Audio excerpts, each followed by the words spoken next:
नमस्कार, आप देख रहे हैं दिल्ली ग्लो न्यूज और मैं हूं आपके साथ सपना। चलिए रुक कर लेते हैं आज की बड़ी खबरों की ओर। देखिए, इस स्थान पे आकर के मैं बधाई देना चाहता हूं आपको कि कम से कम नेचर के करीब हम लोगों को पहुंचाने का काम किया। और जितना हम नेचर के करीब रहेंगे, एनवायरनमेंट से जितना जुड़े रहेंगे, हम उतने स्वस्थ रहेंगे, उतने ही हम खुश रहेंगे। और केवल इन्होंने अपने प्रयास से अपनी जगह बनाई है, लेकिन इनसे बहुत से लोगों को सीखना चाहिए, जिससे कि एनवायरनमेंट और नेचर के प्रति हमें लगाव और प्रेम बढ़े, जिससे हम अपना जीवन सुंदर और अच्छा बना सकें और कर सकें। आज महिला दिवस की बहुत बहुत शुभकामनाएं, बधाई महिलाओं के प्रति।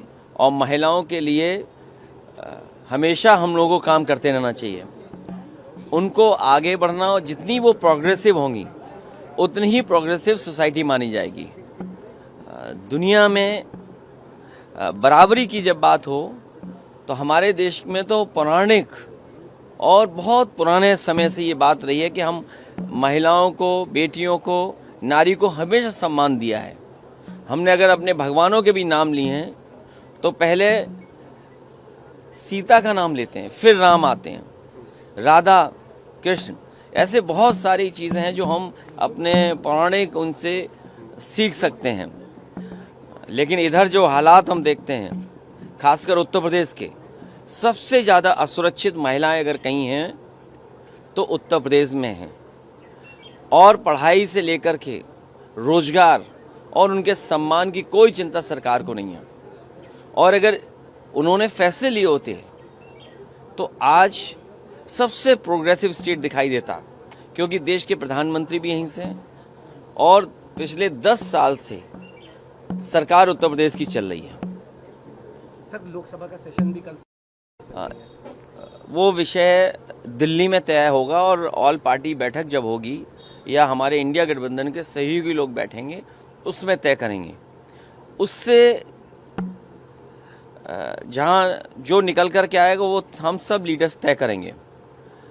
लेकिन इधर हम लोग देख रहे हैं कि हमारी विदेश नीति भी विदेश तय कर रहा है। और लगता तो ये है कि जो फैसले लिए जा रहे हैं, कोई गिरवी गारंटी योजना भारत चला रहा है कि हम हर चीज़ पे दूसरे की तरफ देख रहे हैं और दूसरा जैसा डिक्टेट कर रहा है वैसे हम चल रहे हैं। शायद इतना बड़ा देश बीजेपी ने इतना कमज़ोर कर देगी या कम कर दिया है, कोई सोच नहीं सकता था।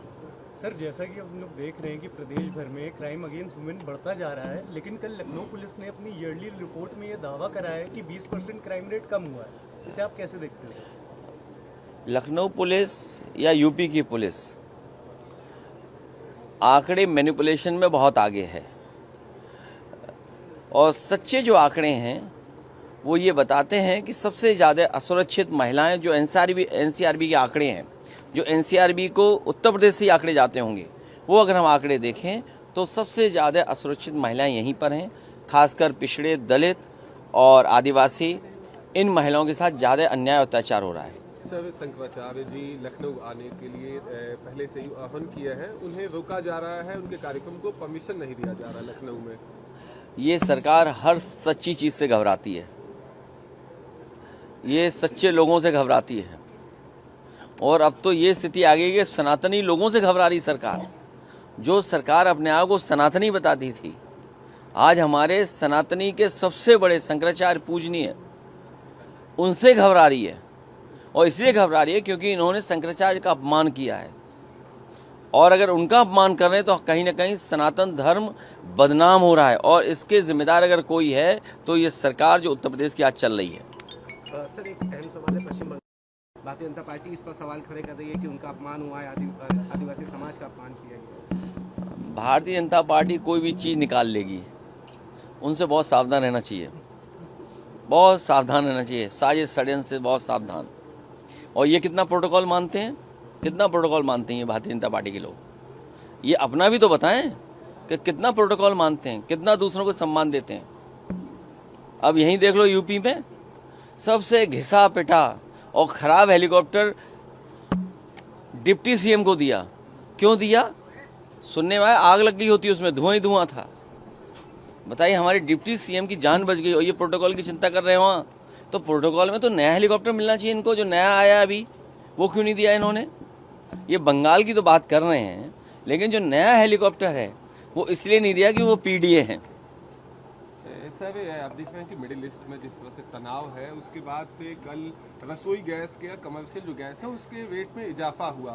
उसके ठीक बाद से सोशल मीडिया पे ऐसे तमाम वीडियो आ रहे हैं जिसमें लोग तेल, ऐसे तमाम चीज़ों का इकट्ठा कर रहे हैं और तमाम भ्रम भी फैल रहा है। बीजेपी हटेगी तो महंगाई हटेगी।